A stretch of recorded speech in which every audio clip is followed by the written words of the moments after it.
నమస్తే, welcome to Telangana view. మనమైతే ప్రస్తుతం సైనిక్ వెల్ఫేర్ డిపార్ట్మెంట్ ఆఫీసర్ శ్రీనిష్ గారి దగ్గర ఉన్నాము. ఆయనతో మాట్లాడే ప్రయత్నం చేద్దాం. సార్ నమస్తే, ఎలా ఉన్నారు సార్?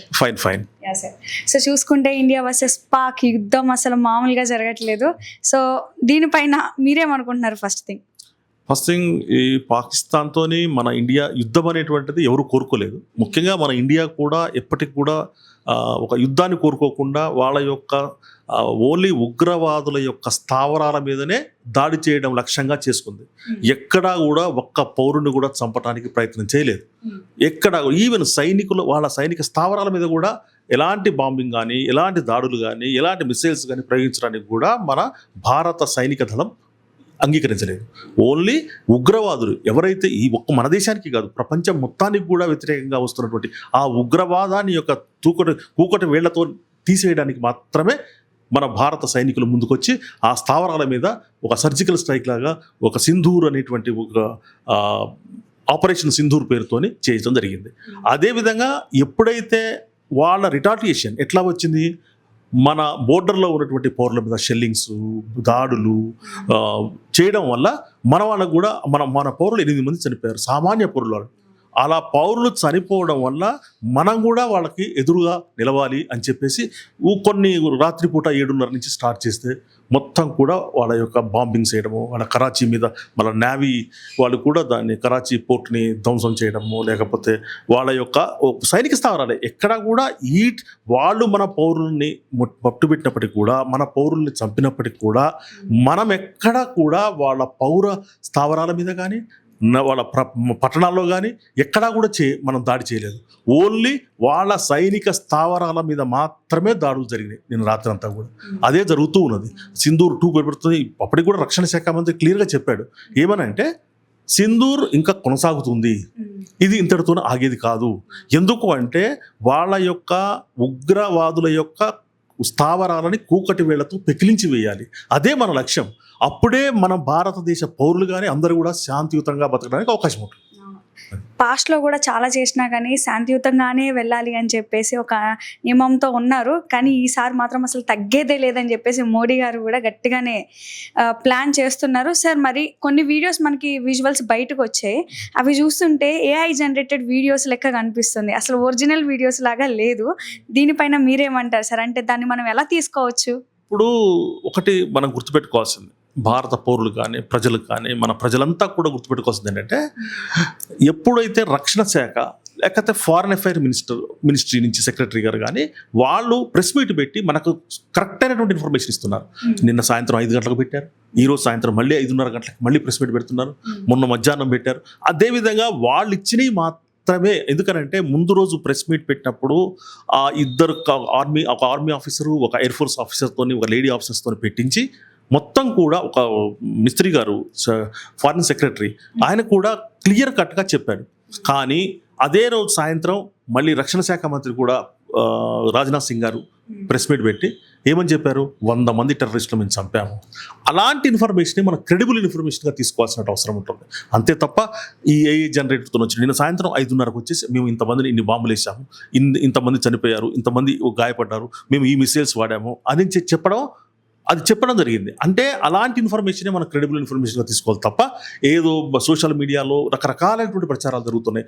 మన ప్రజలు కూడా గుర్తుపెట్టుకోవాల్సింది ఏంటంటే, ఈ సోషల్ మీడియా వారియర్స్ కూడా గుర్తుపెట్టుకోవాల్సింది ఏంటంటే, ఇలాంటి AI జనరేటెడ్ వీడియోస్ను కానీ, ఫొటోస్ను కానీ, పిక్స్ను కానీ వీటిని జనరేట్ చేసి మన ఆత్మస్థైర్యాన్ని దెబ్బతీయడం కానీ, భావోద్వేగాలు పెంచడం కానీ జరగడం మంచిది కాదు. అది మనకే మంచిది కాదు. మన సార్వభౌమత్వానికి, భారతదేశ సార్వభౌమత్వానికి ఏమాత్రం కొంచెం ఇదైనా కానీ ఎలాంటి పరిస్థితుల్లో కూడా మన భారత ఆర్మీ చాలా పటిష్టమైనటువంటిది, అత్యాధునిక ఆయుధాలు ఉన్నాయి. ఈ రోజున నిన్న పాకిస్తాన్ మినిస్టర్ మాట్లాడుతూ మా దగ్గర మేము ఇప్పటికే చాలా కోల్పోయాము, ఇప్పటికే 2 యుద్ధ విమానాలని F-16, J-70 అనేటువంటి 2 పెద్ద యుద్ధ విమానాలను కూలి చేశారు భారతదేశం. అంటే మన దగ్గర ఉన్న సామాగ్రి, మన దగ్గర ఉన్నటువంటి ఆయుధ సంపత్తి, మన దగ్గర అడ్వాన్స్ టెక్నాలజీ వాళ్ళ దగ్గర లేదు. మనము చక్కగా సింధూర్ 1లో ఏ విధంగా అయితే 9 స్థావరాల్ని కూల్చి వచ్చినప్పటికీ 25 నిమిషాల్లో మనకి చిన్న ప్రాణ నష్టం కూడా జరగలేదు. ఎలాంటి ప్రాణ నష్టం కాదు, కనీసం ఒక్క మిసైల్ కూడా వాళ్ళు అడ్డుకునే ప్రయత్నం కూడా చేయలేదు. కానీ మన దగ్గర ఉన్నటువంటి టెక్నాలజీ చాలా అడ్వాన్స్ టెక్నాలజీ. 250 కిలోమీటర్ల నుంచి 500 కిలోమీటర్ల దూరంలోనే పసికట్టగలటువంటి కెపాసిటీ ఉన్నటువంటి రాడార్స్, కెపాసిటీ ఉన్నటువంటి టెక్నాలజీ మన దగ్గర ఉన్నది. అందుకనే వాళ్ళు మన భూభాగానికి వచ్చే లోపే మనం కూల్చేయగలుగుతున్నాం. అందుకనే నిజంగా చెప్పాలంటే నిన్న కూర్చున్న విమానంలో ఒక లివింగ్ అంటే బతికున్నటువంటి ఒక పైలట్నే పట్టుకొని మనం బందీగా ఉంచుకున్నాం. అంటే అట్లాంటి అడ్వాన్స్ టెక్నాలజీ ఉన్నది వాళ్ళ దగ్గర లేదు. వాళ్ళ దగ్గర విదేశీ మారక ద్రవ్యాలు కూడా, విదేశీ నిల్వలు కూడా తగ్గిపోయినాయి పూర్తి స్థాయిలో. అందువల్ల వాళ్ళు యుద్ధం చేయడానికి కూడా వాళ్ళకి శక్తి లేదు. అందుకనే అక్కడ ప్రజలు కూడా కొంత రిటాలిటేట్ అవుతున్నారు. అయ్యో మనం యుద్ధం చేస్తే మనకి ఇప్పటికే అక్కడ వస్తువులన్నీ విపరీతమైనటువంటి ధరలు పెరిగిపోయినాయి. పాలు కావచ్చు, డీజిల్ కావచ్చు, పెట్రోల్ కావచ్చు, ఈవెన్ వెజిటబుల్స్ కావచ్చు, వాళ్ళు ఎక్కువగా తినేటువంటి నాన్ వెజిటేరియన్ కావచ్చు, పూర్తిగా ధరలు పెరిగిపోయి ప్రజలు కూడా ఒక తిరుగుబాటు వచ్చేటువంటి స్థితి వస్తుంది. ఎందుకనంటే ప్రజల్లో భావోద్వేగం ఉంటుంది. ఎందుకంటే భారతదేశం మీద ఏ మాత్రం అటాక్ చేసినా వాళ్ళు ఉత్సాహంగా ఉంటారు. కానీ ఇప్పుడున్నటువంటి పరిస్థితుల్లో, ఇప్పుడున్న ఎకానమీ, అక్కడ ఉన్నటువంటి ఎకానమీ పరిస్థితుల్లో వాళ్ళు ఆ విధంగా లేరు. పూర్తిగా ఇంకా చెప్పాలంటే ట్రేడింగ్ మొత్తం కూడా అయిపోయింది అక్కడ.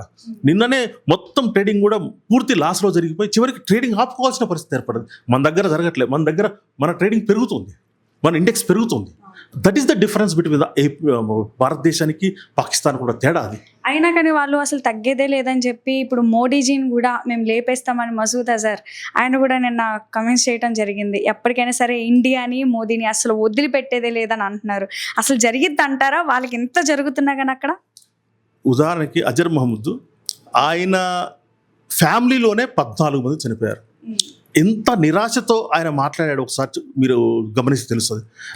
నేను పోయినా బాగుండేది అనేటువంటి ఒక నిరాశమైన స్థితిలో ఉన్నారు. ఎందుకంటే 14 మంది ఫ్యామిలీ మెంబర్స్ ఒకేసారి మన భారత సైన్యం మట్టుబెట్టిందంటే అతనిలో ఉన్న ఫ్రస్ట్రేషన్ బయటకు వచ్చింది. ఇప్పుడు వదిలిపెట్టను, ఇప్పుడు ఓడిపోయేటువంటి స్థితిలో ఉన్నవాడు, కింద పడిపోయే స్థితిలో ఉన్నవాడు ఎట్లయినా కొట్టాలి, ఎట్లయినా చేస్తానని ఒక ప్రగల్భాలు పలకడం తప్ప అది ఏదో వాళ్ళ ప్రజల్లో, లేకపోతే ఇప్పుడు ఎవరైతే ఉగ్రవాదులు ఉన్నారో వాళ్ళలో ఆత్మస్థైర్యాన్ని నింపడం కోసం ఆయన మాట్లాడే మాటలు తప్ప నిజంగా జరిగేవి కావు.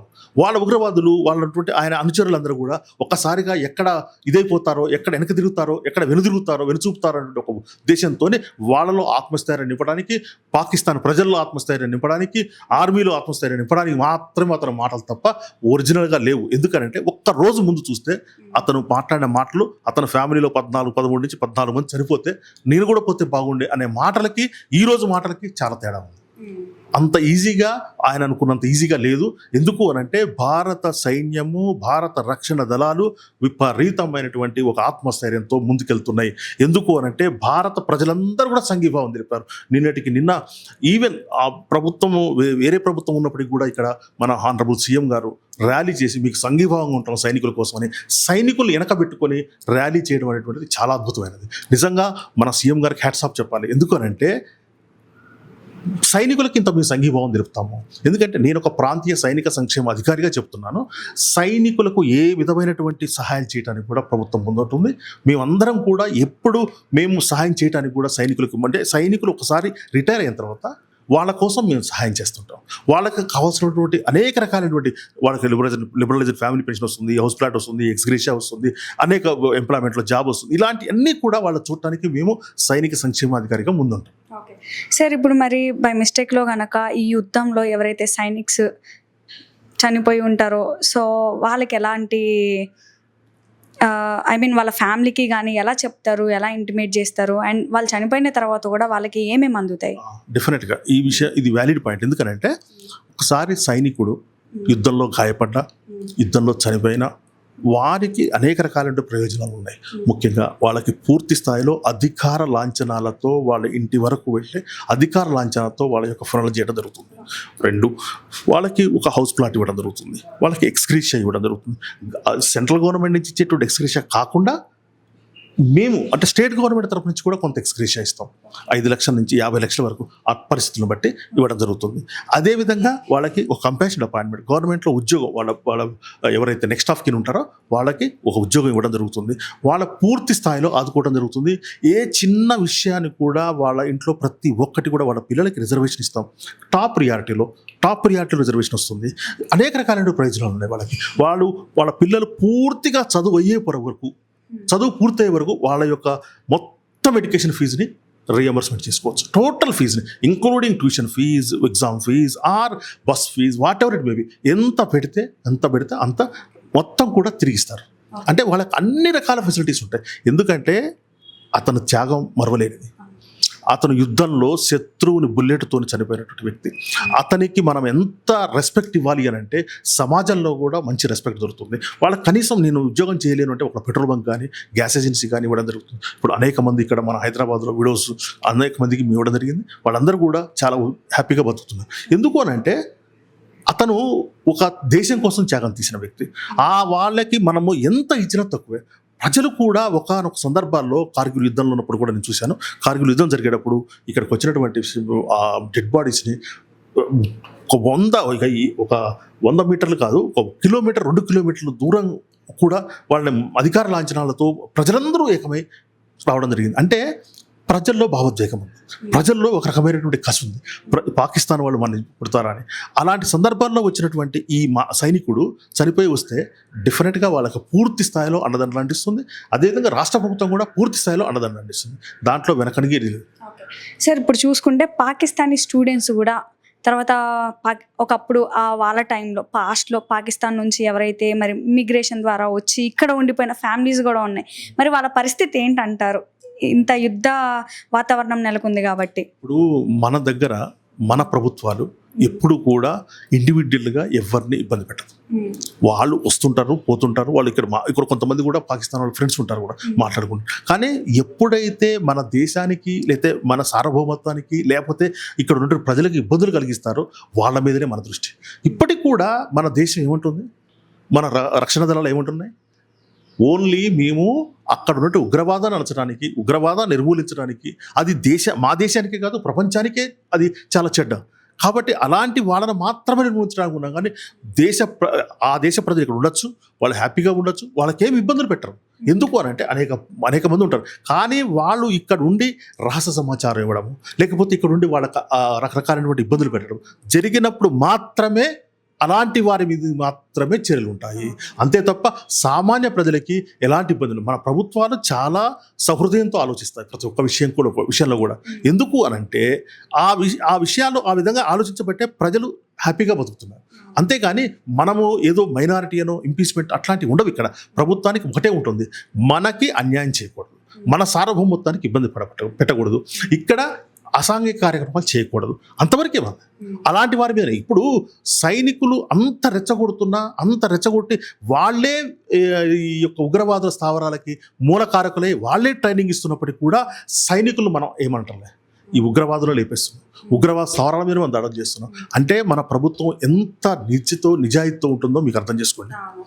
అవును సార్. కొంతమంది సైనిక్స్ కూడా సోషల్ మీడియాలో కొన్ని వీడియోస్ రిలీజ్ చేశారు. ఏంటంటే వెహికల్స్ ఏమన్నా మనకి సంబంధించి ఆర్మీకి సంబంధించి ఏమన్నా వెహికల్స్ కానీ అక్కడ యుద్ధం జరుగుతున్న వీడియోస్ కానీ అలాంటివి ఎవరికి షేర్ చేయొద్దు, సోషల్ మీడియాలో వైరల్ చేయొద్దు అని చెప్పేసి వాళ్ళు కూడా అఫీషియల్గా కొన్ని వీడియోస్ రిలీజ్ చేశారు. సో ఏంటి అంటే ఎవరికి తెలియకూడదనా లేకపోతే ఏంటి సార్ మన ప్లాన్స్ ముందుగానే వాళ్ళకి తెలుస్తాయనా? అవును, డెఫినెట్గా. ఇప్పుడు మీరు అన్నట్టుగా కొంతమంది ఇక్కడ పాకిస్తాన్ నివసించవచ్చు, ఐఎస్ఐ ప్రేరేపిత మనుషులు ఇక్కడ ఉండొచ్చు. ఇక్కడ మన దేశంలో ఉండి అలాంటి వీడియోస్ మనం షేర్ చేసుకుంటుంటే డెఫినెట్గా వాళ్ళకు కూడా చేరతాయి. వాళ్ళు కూడా వాళ్ళకు ఉన్నటువంటి దేశభక్తి అనుకోండి, లేకపోతే వాళ్ళు ఒక పర్టికులర్ పర్పస్ మీద వచ్చిన వాళ్ళే కదా ఐఎస్ఐ వాళ్ళు. అంటే ఎందుకు వచ్చారు, ఇక్కడ ఉన్నటువంటి సమాచారాన్ని వాళ్ళకి అందించాలి, ఇక్కడ ఉన్న సమాచారాన్ని అందించి మన దేశాన్ని ఇది చేయాలి అనేటువంటి ఉద్దేశమే కదా. అలాంటప్పుడు మన సోషల్ మీడియాలో అన్నెసరీగా ఇలాంటి వీడియోస్ కానీ, ఇప్పుడు నేను కూడా మాజీ సైనికులు చాలా మంది చెప్తుంటాను, మీరు ఎప్పుడైనా ఏదైనా టీవీ ఇంటర్వ్యూ పోవచ్చు, డిబేట్స్ పోవచ్చు, డిజిటల్ మీడియాకి పోవచ్చు, పోయినప్పుడు అంతర్గత సమాచారాన్ని దయచేసి బయటపెట్టకండి. మా సైనికులకు, మాజీ సైనికులు అందరికీ చెప్తుంటాను, వాళ్ళు కూడా నన్ను అడుగుతుంటారు, సార్ టీవీ ఇట్లాంటి అంతర్గత సమాచారాలు, ప్లానింగ్స్, ఏ విధంగా ప్లాన్ జరుగుతుంది, యుద్ధం ఎలా జరుగుతుంది, ఏ విధంగా పోతారు సైనికులు, ఏ విధంగా వాళ్ళు ప్లానింగ్ ఉంటుంది, స్ట్రాటజిక్స్ ఏముండకుంటే అలాంటి విషయాలు దయచేసి బయటపెట్టదు. ఎందుకు అనంటే ఇది ఒక మంచి సున్నితమైన టైం. ఈ సున్నితమైనటువంటి టైంలో మనము ఇట్లాంటి సమాచారాన్ని మన శత్రు దేశానికి చేరవేస్తే అది మనకే ప్రమాదం. ఈ ఉదాహరణకు చూసుకోండి మీరు, శత్రువు ఎప్పుడు కూడా రాత్రిపూట యుద్ధం చేస్తాడు. ఎందుకని? పగలు చేస్తే మనము రాడార్స్ కానీ విపరీతం గుర్తుపట్టేస్తాం. మనము చేయగలుగుతాం, ఎందుకంటే వాతరు గుర్తుపట్టలేడు. కానీ మనం మాత్రం వాళ్ళు మన ఒక 10 బాంబులు వేస్తే మనం 20 బాంబులు వేయగలుగుతున్నాం. వాళ్ళు ఒక మిసైల్ పంపిస్తే మనం 4 మిసైల్ పంపిస్తున్నాం. వాళ్ళు పంపిస్తేనే, అంటే వాళ్ళు మన మీద దాడి చేస్తేనే. ఎప్పుడు మనం రిటాలిటీ అయ్యాము? ఫస్ట్ మనం స్థావరాలు కొట్టిన తర్వాత, ఆ ఉగ్రవాద స్థావరాలు కొట్టిన తర్వాత మనం ఆగాం. కానీ వాళ్ళు ఆగలేదు. సరిహద్దులు ఏమంటే గ్రామాల్లో మామూలు ప్రజలు, వాళ్ళు అత్యంత సామాజికంగా మామూలుగా పనులు చేసుకునే వ్యక్తులు, వాళ్ళ మీద దాడులు చేసి వాళ్ళని ఇబ్బంది పెట్టి ఆ సామాన్య పనులు చంపినప్పుడు మాత్రమే మనం రిటాలిటీ అయ్యాం. ఇమీడియట్గా మనం దాడులు జరిపాం. అది కరాచీ మీద కావచ్చు, లాహోర్ మీద కావచ్చు, అలా అంతటి మీద కూడా మనం దాడులు ఎందుకు జరిపాము? మన సామాన్య పనులు మొట్టబెట్టబట్టి, మన సామాన్య పనులు చంపబట్టి. అందువల్ల మనము ఎక్కడా కూడా ఒక నీతో ఒక ఉదాహరణకి బోర్డర్లో కాల్పులు జరపద్దు అనేటువంటిది ఒక మనం పెట్టుకున్నాను నేను. వాళ్ళు ప్రతిసారి ఉల్లంఘిస్తున్నారు, ఎవ్రీ టైం ఉల్లంఘిస్తూనే ఉంటారు. అలాంటి ఉల్లంఘనలు జరిగినప్పుడు ఒకసారి చూస్తాం, 2 సార్లు చూస్తాం, 3 సార్లు చూస్తాం. ఒకసారి డిఫరెంట్గా మన రక్షణ దళాలు రుకు. మనము వాళ్ళకంటే 10 శక్తివంతమైనవి, వాళ్ళకంటే 10 మనం అడ్వాన్స్ టెక్నాలజీ ఉన్నవాళ్ళు. వాళ్ళే మన మీద కాలు దూకుతున్నప్పుడు మనం ఎట్లుకుంటాం? కాకపోతే మనము శాంతి కాముకులం, మన దేశం శాంతిని కోరుకుంటుంది. కానీ వాళ్ళు ఎప్పుడైతే ఎంతవరకు శాంతి, మన మీద ఒక దెబ్బ పడే వరకే. ఆ దెబ్బ పడ్డ తర్వాత డిఫరెంట్గా మనం రిటాలిటీ అవుతాం. డిఫరెంట్గా వాళ్ళ మీద మనం చేసేటువంటి కార్యక్రమం చేస్తాం. అది మన భారతదేశం శాంతికాముకం కాబట్టే వాళ్ళు అంతగానం ఉంటున్నారు. లేకపోతే ఈ పాటికి వేరే దగ్గర అయితే ఆ విధంగా ఉండదు. అందువల్ల మన దేశంలో ప్రతి ప్రజలందరూ కూడా గుర్తుపెట్టుకోవాల్సింది ఏంటంటే, ఈ అంతర్గత సమాచారాన్ని ఎక్కువగా షేర్ చేసుకోవడం మంచిది. అఫీషియల్గా ఉన్న సమాచారాన్ని మాత్రమే షేర్ చేసుకోవడం మంచిది. సోషల్ మీడియాలో రకరకాలుగా ఏ టెక్నాలజీ కూడా చేస్తున్నారు, ఉన్నాయి లేని చేస్తున్నారు. అలాంటివి కూడా ఎక్కువగా మనం ప్రచారం చేయకపోతే ప్రతి పౌరుడు ఆత్మవిమర్శ చేసుకోవాలి. మన దేశం కోసం మనం ఎంతో కొంత చేయాలి. కనీసం వాడు యుద్ధం చేయకపోయినా కనీసం ఇట్లా కొంచెం రియలైజ్ అయ్యి రిస్ట్రైన్ అయితే అది మంచిది. కొన్ని రోజులు వేచి ఉండాలి అని అంటారు సక్సెస్ చూడటానికి. సో సార్, కాశ్మీర్లో చూసుకుంటే కనుక అసలు మన ఇండియన్ ఆర్మీసే అక్కడున్న లోకల్ బాడీస్కి దయ్యాల్లా కనిపిస్తారంట. వీళ్ళే కాపాడుతూ ఉన్నారు అక్కడ బోర్డర్ దగ్గర. కానీ లోకల్స్కి ఎందుకు సార్ వీళ్ళు ఇలా కనిపిస్తూ ఉంటారు? లోకల్స్కు ఎందుకు అని అంటే, వాళ్ళకి వాళ్ళ దేశం మీద ఉన్నటువంటి భక్తి ఉంటుంది. కాకపోతే అప్పుడప్పుడు సైనికులు కూడా వాళ్ళని కాపాడుతుంటారు టెర్రరిస్టుల నుంచి, అన్నీ చేస్తుంటారు. కానీ ఒక్కొక్క టైంలో ఏం జరుగుతుంది అని అంటే, వాళ్ళకు ఉన్నటువంటి దృష్టి వేరు, వాళ్ళు చూసేటువంటి కోణం వేరు. అక్కడ ఇంటింటికి ఉంటారంట టెర్రరిస్టులు. అందుకనే ఆ టెర్రరిస్టులు ఉండబట్టే ఆ టెర్రరిస్ట్ వాళ్ళని ప్రేరేపితం చేస్తారు, ప్రజలని ఆ విధంగా మౌల్డ్ చేస్తారు. ఎందుకు? ఒక ఆర్మీ జవాన్, మన ఇండియన్ ఆర్మీ జవాన్ని దోషిగా నిలబెడతారు, కావాలనే వాళ్ళని నిందిస్తారు, వాళ్ళ మీద రకరకాలైన విషయాలు చెప్తారు, లేనిపోని అని చెప్తారు, చెప్పి వీళ్ళని శత్రువులాగా చేస్తారు. వాళ్ళకి ఆ లోకల్ ఎలిట్స్ని ఎప్పుడైతే శత్రువులాగా చేశారో వాళ్ళు దయలాగా కనబడతారు. డెఫినెట్గా వీళ్ళు సర్వీసింగ్ చేసే టైంలో కూడా ఎప్పుడైనా వాటర్ అయ్యి సడన్గా ఎవరైనా ఇంటికి వెళ్ళి వాటర్ అడగాలన్నా కానీ భయపడతారంట, లేదా వాళ్ళే వాటర్లో విషం ఇచ్చి అలా చేస్తారంట. చాలా భయాలు వేస్తాయంట సార్. సర్వీస్లో చేసేటప్పుడు, అలాంటి సున్నితమైన ప్రదేశాల్లో చేసేటప్పుడు ముఖ్యంగా డెఫినెట్గా భయం ఉండాలి. ఎందుకు అని అంటే, శత్రువు ఏ రూపంలో ఉంటారో తెలియదు, శత్రువు ఎటువైపు నుంచి దాడి చేస్తాడో తెలియదు. అందువల్ల మనం తప్పనిసరిగా ఆ విధంగా ఉండాల్సిన అవసరం ఉంటుంది. ఎందుకంటే వీళ్ళు జాగ్రత్తలో వీళ్ళు ఉంటారు. వీళ్ళు చాలా వరకు వీళ్ళకి కింద నుంచి కూడా, ఎందుకంటే ముఖ్యంగా చెప్పాలంటే అక్కడ ప్రదేశము ఎత్తైన ప్రదేశం వాళ్ళు ఉంటారు, కిందలో మనం ఉంటాం. దాడి చేసుకోవడం కూడా కొంచెం ఇబ్బందికరమైన పరిస్థితులే. ఈరోజు రాఫెల్ విమానాలు ఉండబట్టి మనం పైనుంచి పోయి వాళ్ళు దాడి చేసి రాగలిగినాం. అందువల్ల ఈ శత్రువు ఏ రూపంలో వస్తారో తెలియదు కాబట్టి వీళ్ళు డెఫినెట్గా ఒక భద్రతతో ఉండాలి, అప్రమత్తంగా ఉండాలి, ప్రతి నిమిషం అప్రమత్తంగా ఉండాలి. అప్రమత్తంగా ఉండబట్టే ఈ రోజున మనం ఒక్క సైనికుడు కూడా కోల్పోలేదు. సింధూర్లో ఒక్క సైనికుడు కూడా కోల్పోలేదు. అట్లాంటి సమాచారం మాకుంది. ఎందుకంటే మాకు ఇమీడియట్గా సమాచారం వస్తుంది. ఇక్కడికి ఎవరైనా చనిపోయినా లేకపోతే ఎవరైనా గాయపడ్డా కానీ మాకు సమాచారం వస్తుంది. కానీ ఒక్క సైనికుడు కూడా ఈ రోజు వరకు గాయపడలేదు. అందువల్ల మన సైనికులు ఎంత అప్రమత్తతో ఉన్నారు, ఎంత ధైర్యంగా ఉన్నారు అనేటువంటిది మనం దీన్ని బట్టి తెలుసుకోవచ్చు. అంతే. జమ్మూ ఈ టెర్రరిస్ట్ అటాక్ తర్వాత ఇండియాలో చూసుకుంటే ఇండియా చుట్టూరు కాల్పులే. ఇటు ఇటు ఛత్తీస్గఢ్లో చూసుకున్నా కానీ డైలీ ఫైరింగ్స్ జరుగుతూ ఉన్నాయి. చాలా మంది టెర్రరిస్టులని చంపేసిరు మన వాళ్ళు.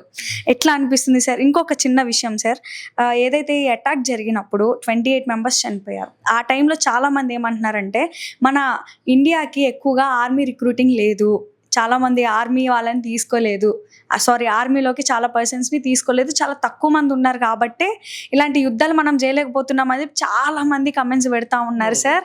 మీరేమంటారు దీనిపై? It's totally wrong. I'm totally disagree this one. ఎందుకంటే ఆర్మీ ఎంత ఉండాలి, ఎంత ఉంటే సరిపోతుంది, భారతదేశం యొక్క పరిస్థితి ఏంటి, భారతదేశం ఎకానమీ ఏంటి, దాన్ని బట్టి ఆర్మీ తీసుకుంటారు. కానీ ఎవరో సోషల్ మీడియాలో చెప్పిన దాని ప్రకారం ఆర్మీ నడవదు. డెఫినెట్గా వాళ్ళకు స్ట్రాటజీస్ ఉంటాయి. ఇప్పుడు దీంట్లో డిఫరెంట్ విభాగాలు ఉంటాయి. ఏఎంసీ, ఆ ఇన్ఫెంట్రీ, సిగ్నల్స్, ఆ ఏఎంసీ, ఏఓసి, ఈఎంఈ అని రకరకాల విభాగాలు ఉంటాయి. ఏ విభాగంలో ఎంతమంది ఉండాలి, ఏ విభాగంలో ఎంతవరకు అవసరం ఉంది, దాన్ని బట్టే తీసుకుంటారు రిక్రూట్మెంట్ జరుగుతుంది. కానీ ఏదో తక్కువ ఉంది ఆర్మీ అనుకోవడానికి వీల్లేదు. లేదు, అగ్నివీర్ అనేది ఒక రకంగా మంచిది. ఎందుకు చెప్తున్నానంటే అగ్నివీరు ఒక 4 సంవత్సరాలు తన ఎంగేజ్లో ఉంటాడు, మంచి ఎంగేజ్లో ఉంటాడు. అతని సర్వీసెస్ మనం ఉపయోగించాం. అదేవిధంగా మొత్తం అగ్నివీరుల్లో 25% వీఆర్ టేకింగ్ ఇట్ పర్మనెంట్. మిగతా 75% కూడా మనం వదిలేయట్లేదు. వాళ్ళకి బిఎస్ఎఫ్లో, సిఆర్పిఎఫ్లో, ఆల్ పారామిలిటరీస్లో 10 to 15% రిజర్వేషన్ ఇచ్చారు. అదేవిధంగా పోలీసులో కూడా ఇవ్వాలని మనం అడుగుతున్నాం ఇక్కడ. అదేవిధంగా ఇతర గవర్నమెంట్ జాబ్స్లో కూడా అవకాశం ఇచ్చింది.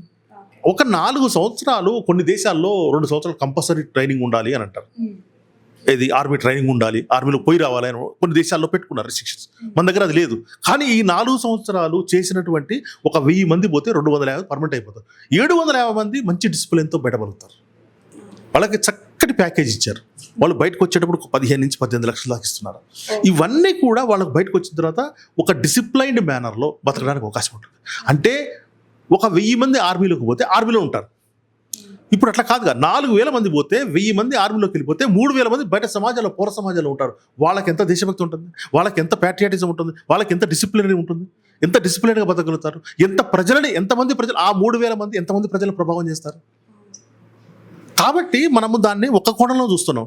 అరే కాంట్రాక్ట్లో తీసుకునే ఒక 4000 మంది తీసుకుంటే 3000 మందిని బయటికి పెట్టి ఆ 3000 మందిలో 2000 మందికి నాకు తెలిసినంత వరకు డెఫినెట్గా జాబ్ దొరుకుతుంది.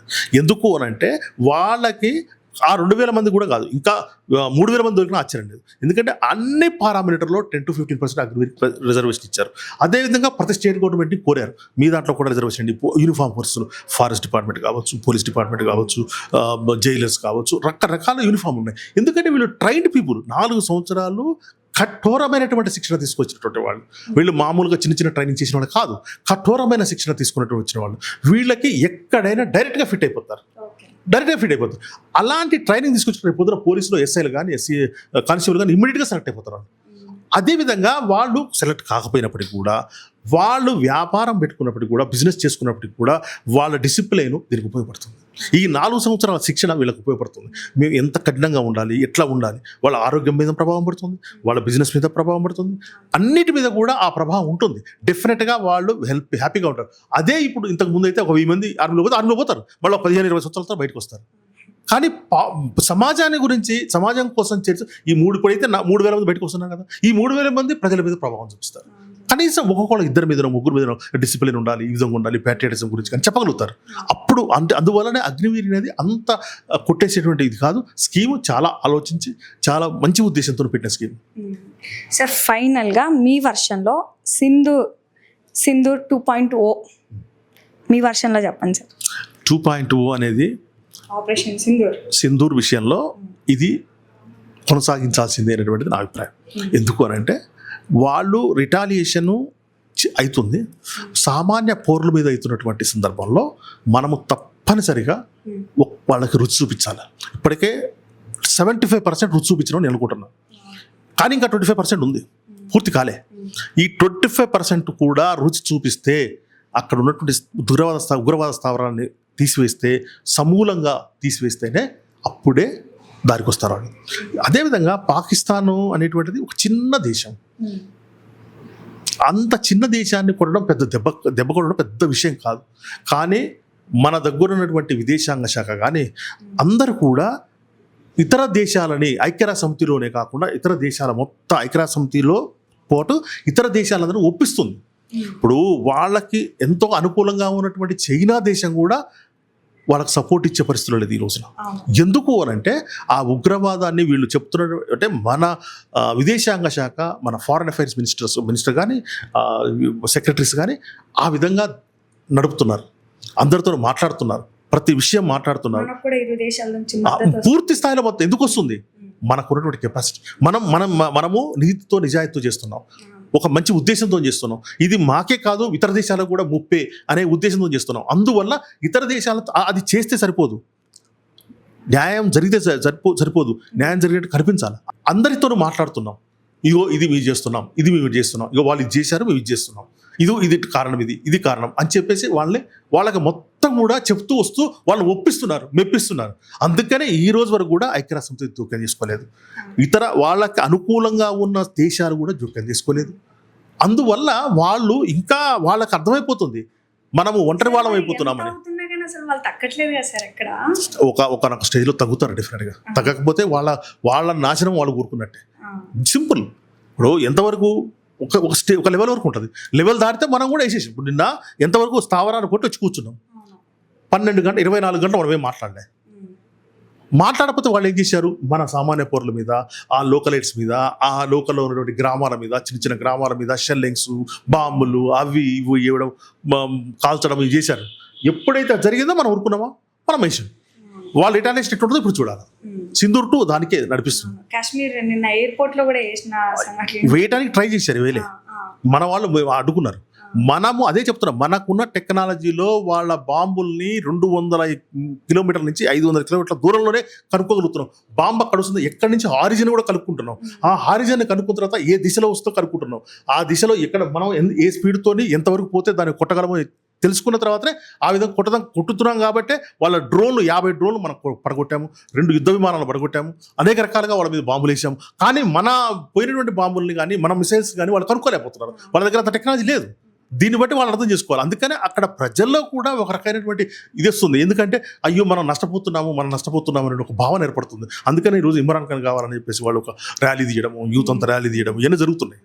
S-400 రాడర్ కూడా చాలా హెల్ప్ఫుల్గా ఉంది. డెఫినెట్లీ అదే చెప్తున్నా, ఆ అడ్వాన్స్ టెక్నాలజీ వల్లనే మనము వాళ్ళ యొక్క డ్రోన్స్ని కానీ, వాళ్ళ యొక్క మిసైల్స్ని కానీ, వాళ్ళ బాంబర్స్ కానీ వాళ్ళు రాకెట్ లాంచర్స్ వాళ్ళకి పెద్దగా ఏం లేవు, వాళ్ళకి రాకెట్ లాంచర్స్ అవి ఇవి తప్ప అలాంటి వాటి ఈజీగా మనం కొట్టగలుగుతున్నాం.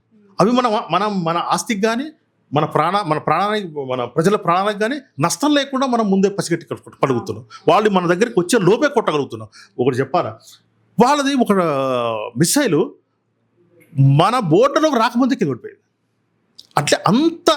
అంటే సోషల్ మీడియాలో మీరు అనుకున్నట్టుగానే చైనా సరుకు అన్నట్టు చైనా నుంచి తెచ్చుకుంటారు వాళ్ళని, చైనా వాళ్ళే ఇస్తారు. కాబట్టి ఆ చైనా సరుకు లాగానే ఉంటుంది అని అంటారు. చైనా సరుకు లాగానే ఉండదు. ఇప్పుడు పాకిస్తాన్ కూడా అదే వ్యంగ్యంగా అనేక సోషల్ మీడియాలో కార్టూన్ నడుస్తున్నాయి. అదే చెప్పబోతున్నాం. Okay sir, thank you so much for your valuable words. ఎందుకంటే చాలా ఉన్నట్టు చెప్పారు, చాలా మందికి ధైర్యాన్ని ఇచ్చారు. ఎందుకంటే చాలా మంది భయపడుతున్నారు, అసలు ఏంటి ఒకవేళ గనక మరి ఇటు మన తెలుగు రాష్ట్రాల మీద కూడా ఇఫ్ ఇన్ కేస్ వేస్తే పరిస్థితి ఏంటి అని భయపడుతున్నారు. సో చాలా చక్కగా చెప్పినందుకు thank you sir, thank you so much.